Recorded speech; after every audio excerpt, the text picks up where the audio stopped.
Good morning, Brian. How are you doing this morning? Doing awesome, John. Thank you for having me. I'm excited to be here. I will say I've been looking forward to this coffee chat for quite a while as we rounded up this spring, or I guess now we're into the summertime series. It's unbelievable. We're going into July 4th weekend. Time moves fast. We were talking about this when you were awaiting having a new child, and you're telling me today already 3.5 months old. So it tells us how quickly time moves. Well, and the funny thing is we connected we've connected over the years, but had a conversation that was more than a hello and goodbye at CCF, and it was that day that closed board. So it's wild how fast it's gone.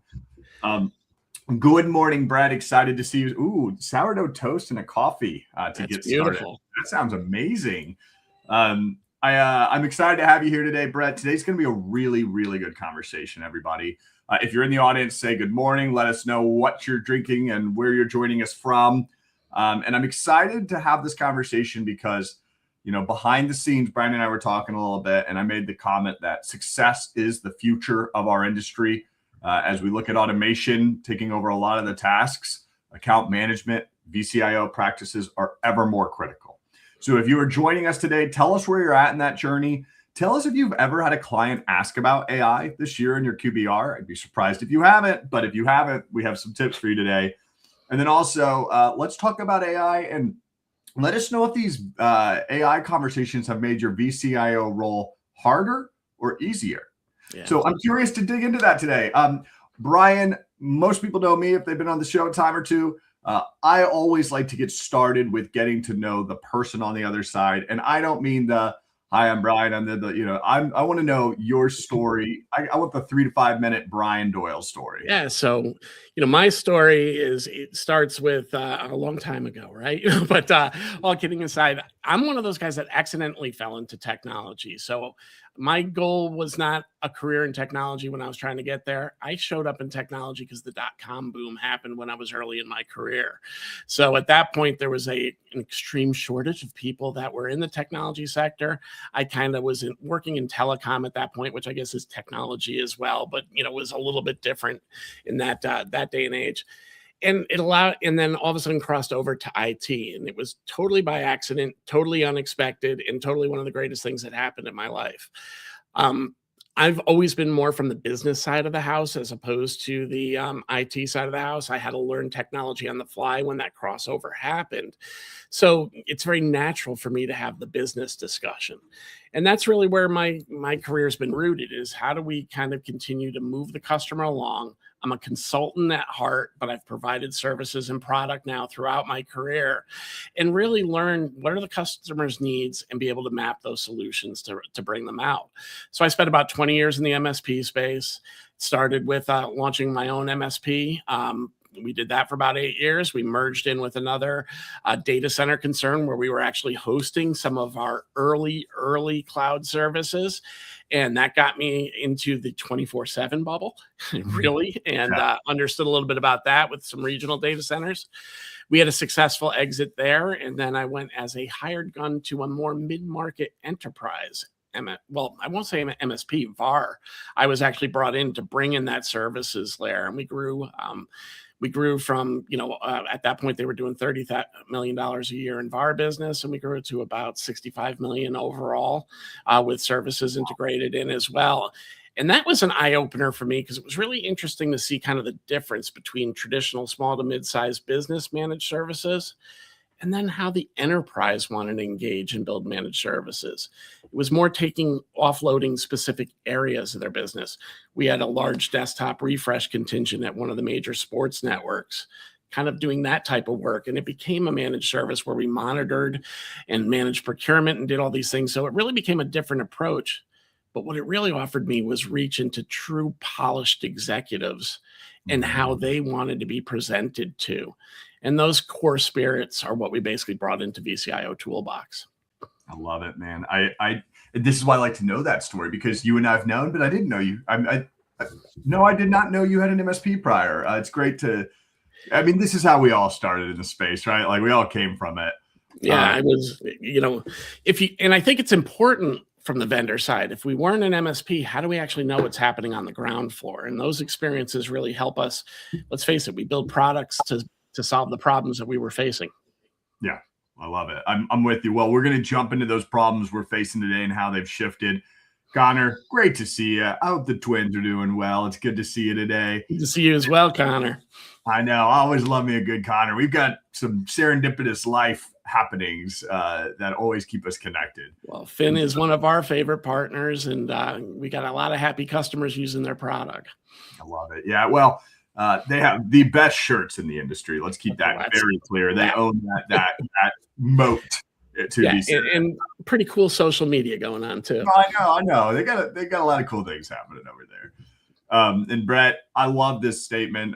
As a company, we're putting our toes in the pond, but we're trying to push them in the ocean. I love that. I think the way I hear that and see that manifest in a lot of different businesses we're seeing not only in our MSPs, but in our end clients, there tends to be one person or two people that are trying to drag the whole business along. And they haven't just done ChatGPT or Gen AI. They're over there doing Claude code and building business process optimization and building automations and tools, which is a bit dangerous if you're a CEO that doesn't understand cloud infrastructure and security. Yep. But it's where we're at. There's a massive space. So that's what we're going to talk about today, how the vCIO role is changing. Yeah, I'll give the shout out. We'll keep that up for a little bit. How the role of the vCIO is changing. So Brian, nobody more than you understands this. What are you seeing in the field? How is AI rewriting what clients expect from the vCIO? Well, I think the interesting thing, there's a lot of confusion across the board. And that's really step one, is kind of synthesizing everything that these customers are looking for, which is wide and varied.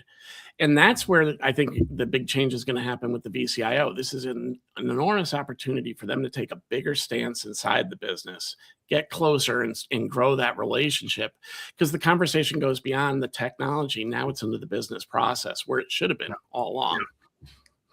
Yeah, I agree with that. Are you hearing vCIOs be successful jumping into I'm hearing vCIOs having a level of success, but also struggling in some degrees because they need to be trained. And what I mean by need to be trained is they need to understand, what should I be asking? Not all of them are using, everybody's using AI daily in some fashion, right? I think, especially in our industry, it's pretty safe to say, if you're not touching AI, you should get out, right? But the reality is everybody's using it in a different manner. And there's always been two types of vCIOs, in my opinion. There's the vCIOs that tend to be more consultative, looking at the big picture. And then there's the pure account manager vCIOs, which oftentimes are really being governed by their number that they have to hit, right? And I hope the industry continues to sway away from that. I've been very encouraged over the last year where the strategy story has been coming up more, because I think this is a great opportunity for the vCIOs to really elevate themselves within the organization. But to do that, it goes back to, they need to get a core set of questions that they can be asking, a formal kind of discovery process that they can be doing with their customers. So they're coming back to the organization, the greater organization, the MSP, with information that can be distilled and then executed upon, right? So, I think step one is helping the vCIOs go out and hold intelligent conversations, because each of them has their own kind of, knowledge level on AI at this stage. Yeah, I'm seeing it in the real world as well, Brian, right? This isn't my show today, it's your show, but I'll chime in. Conversation, John, please. I know. I always try not to break my rules, though. But this one's interesting for me, of course. But you see, I agree with you, right there. I'm hearing a lot of, I'm hearing a lack of confidence in having the conversation. I'm hearing a lack of knowledge and fear because of lack of knowledge, meaning such that if I bring up the topic, I won't know the next answer. And because, go ahead. No, jump in. I'll put it very bluntly. If you and I were now to have a conversation about actual development, right? Writing code, you could go nuts on that conversation. I can read code to a degree. I'm not a guy that can write it, right? So I wouldn't have the confidence in bringing that forward. And I think that's where a lot of the vCIOs are at today with AI.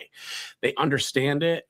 They kind of get an idea of what's being done with it. They have varying degrees of experience with it, but they're not sure if they're yet the authority in the room on it in any room that they step into, right? I go back to, in a courtroom, to be the expert witness, you have to have more knowledge than everybody else in the room. That's the only criteria to be an expert witness. Doesn't mean you know everything about that subject.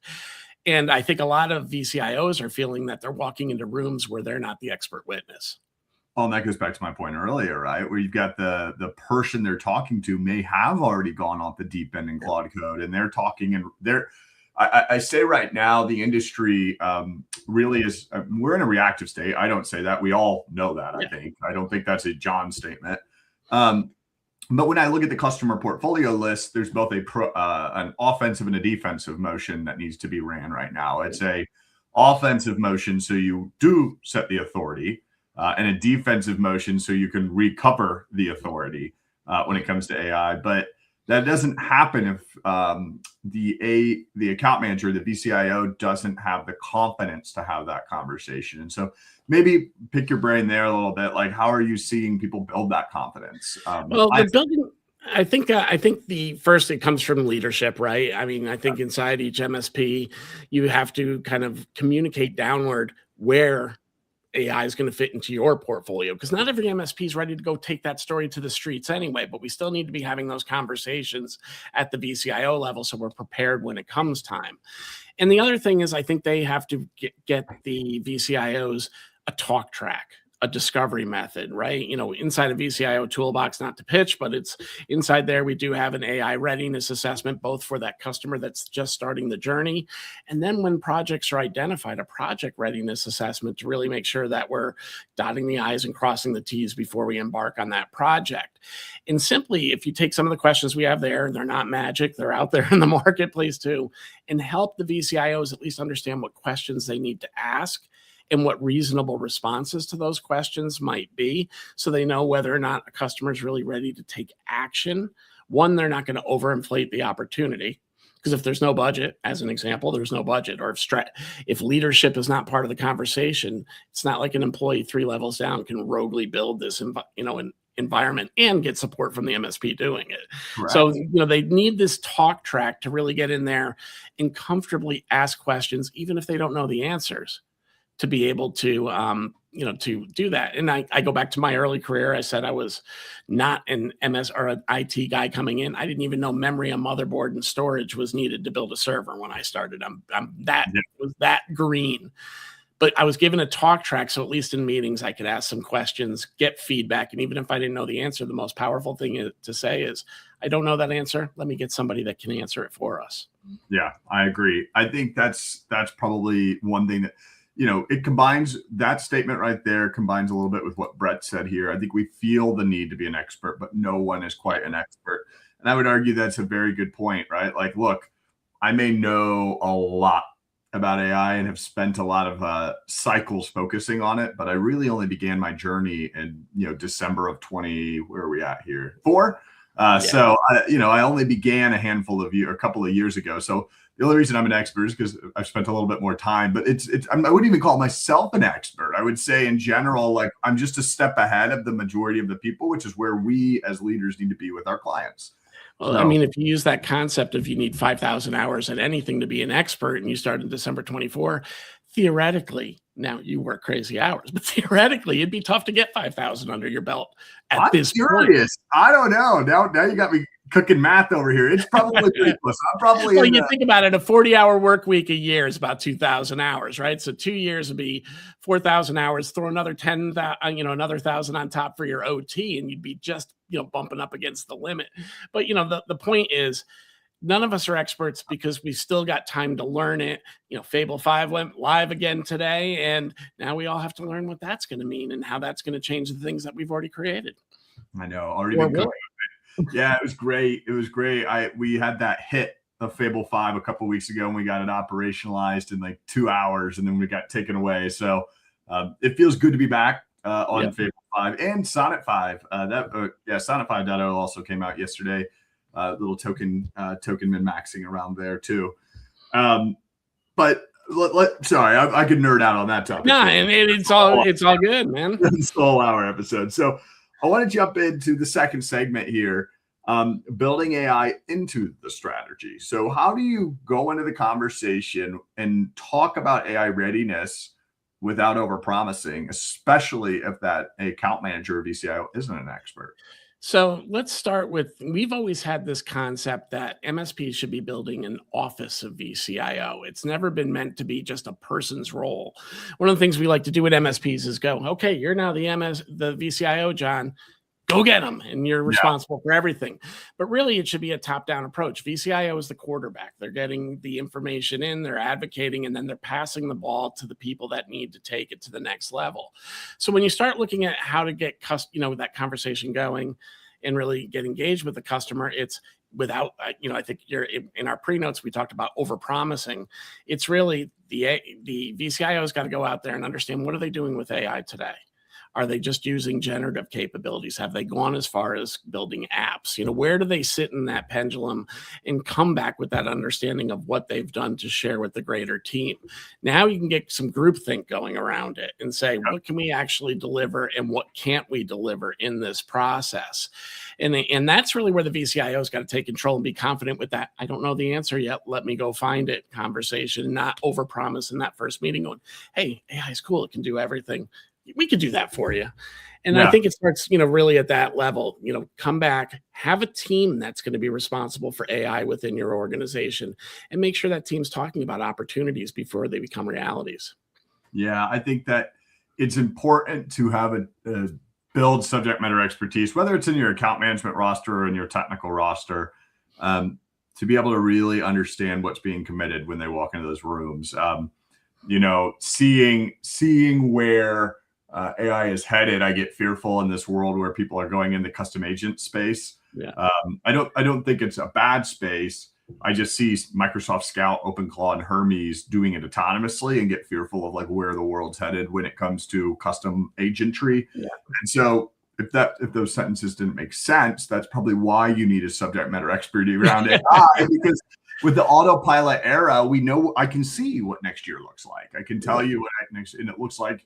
The majority of people who have just dipped their toes into things like co-work are those same people that are going to be dipping their toes into autopilots. And so imagine those end clients all running around with OpenClaw equivalents, at least inside of their day-to-day. Probably Microsoft Scout or Claude's version of it, to be honest.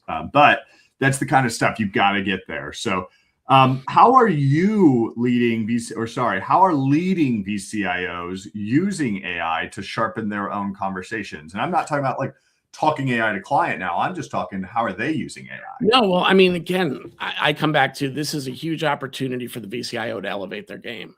They get to come in and talk about something different, one, right? And two, they get to, this is a business process discussion. And for those that have been kind of stuck with that single point of contact that they've been staring at, from meeting to meeting, QBR to QBR, not getting past it, having ticket reviews and those kind of conversations, which, they are what they are, but they are what they are. And now they've got the opportunity to come in there, talk about things a little bit differently, ask questions about the business. What I see is a huge opportunity. If I was a vCIO, I can get deeper in the organization and build relationships that can become my allies long-term by talking about AI and getting down to the department head level at some companies, because they're the ones that have the boots on the ground that are really struggling or have the mundane processes that AI is the right fit for. And the executive teams might not even have visibility into that because it's just a function in their organization. So a smart vCIO will go out there and start asking these business questions, hoping to get the response from their point of contact of, I don't know.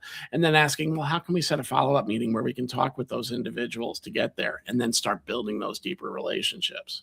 I love it. I'm seeing it in the real world with you. Like, I think it's just, there's a lot of change, but AI really helps you understand your clients better. You started the conversation by saying most of the time we spend time talking about technology and not business process. AI is amazing at helping us understand the industries of our customers and the customers and the way that they work. So as we roll into the third segment here, and I want to dig into governance, risk, and revenue. I see GRC or governance and data. I keep hearing I think governance is the new word of 2026. Governance and guardrails. Yeah, I think governance and guardrails was definitely. Now I'm so close to the source. I feel it started in 2025, and yeah, no, I agree. No, sorry, no, I'm it's the big thing now. Everybody wants to talk governance and guardrails. Like, I'm a deep believer in GRC platforms. I had a post even come out yesterday which said it's a pyramid. When we're working with our customers, you have to have managed IT, managed cyber, GRC, managed AI. You can't jump the ladder. You need to do it appropriately as a pyramid. And for that, if I could for a minute, I'll step back for those that don't know. So vCIOToolbox as a product was really meant to be a unified account management and advisory platform. So we really look at everything beyond your tech stack. We're really trying to be your QBR tool for reporting out day-to-day operations and security needs that are found there, which of course AI falls into that bucket.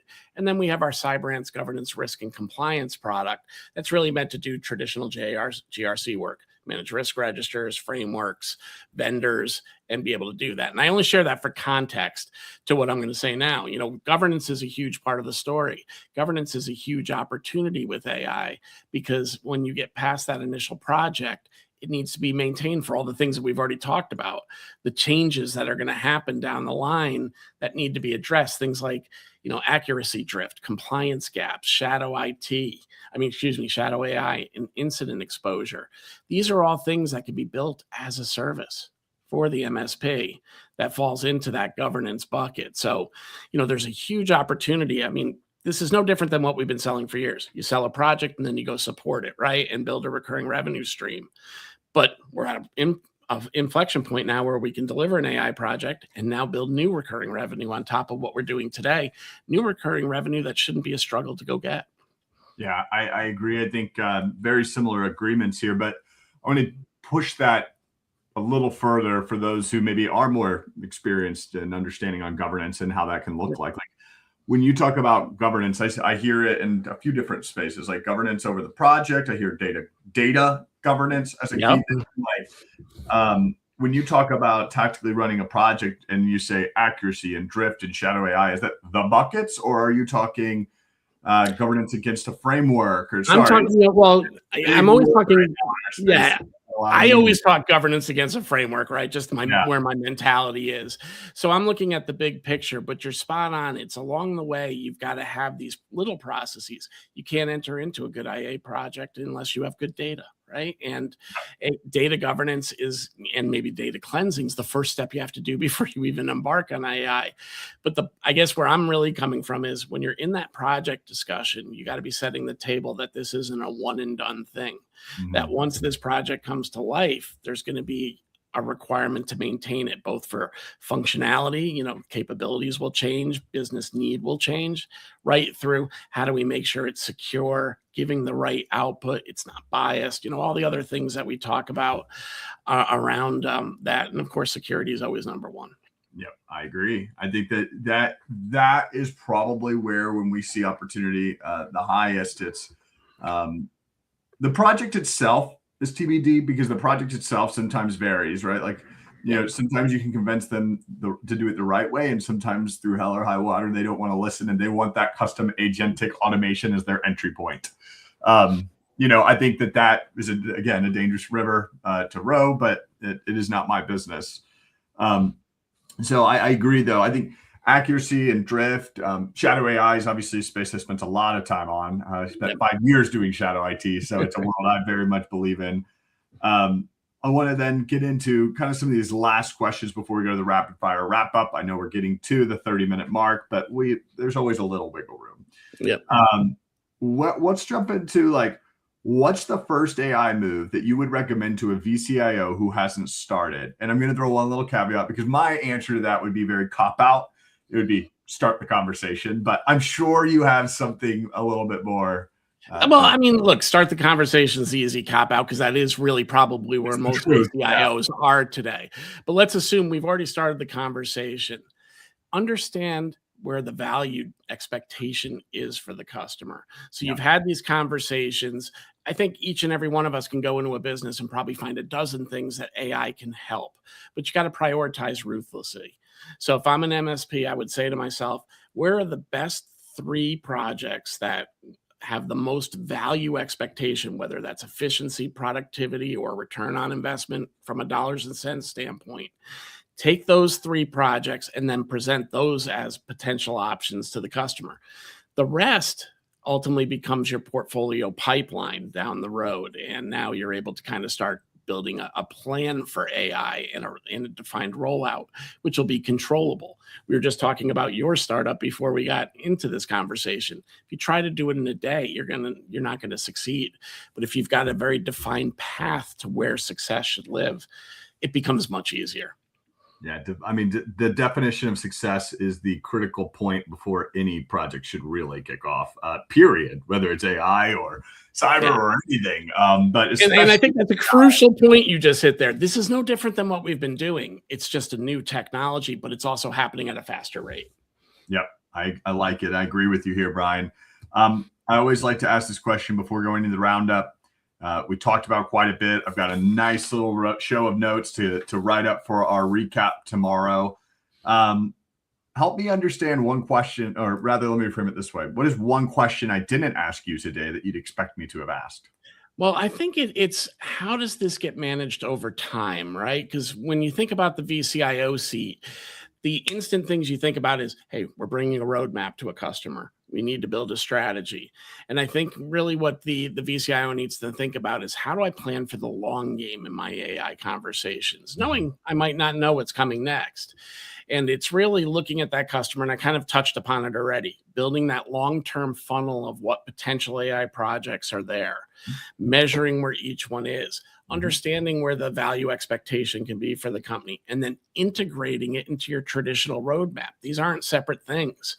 In our platform, we merged GRC, QBR, and now AI governance all within the same roadmap. So there's always one budget and financial discussion happening at the CFO level. And that's where I think the great vCIO will have the most opportunity. If they can bring that all together and also show where the outcomes are going to be, they're going to have a 3 to 5 year pipeline of just, strong success for their MSP, back to their MSP from that client. I like it. Well, I think that's a great segue into the final piece here, Brian. It's been a good conversation for those listening. Hopefully some good tactics to walk away with. So this wrap-up segment is really simple, Brian. It's rapid fire wrap-up. You have as much time as you want to think about the answer. But we'll try to make it fast.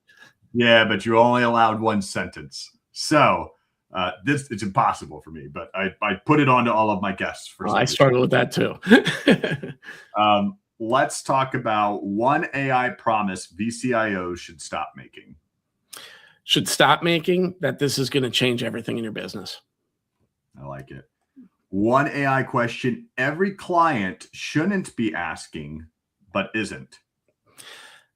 How am I going to see value from this project? Yeah.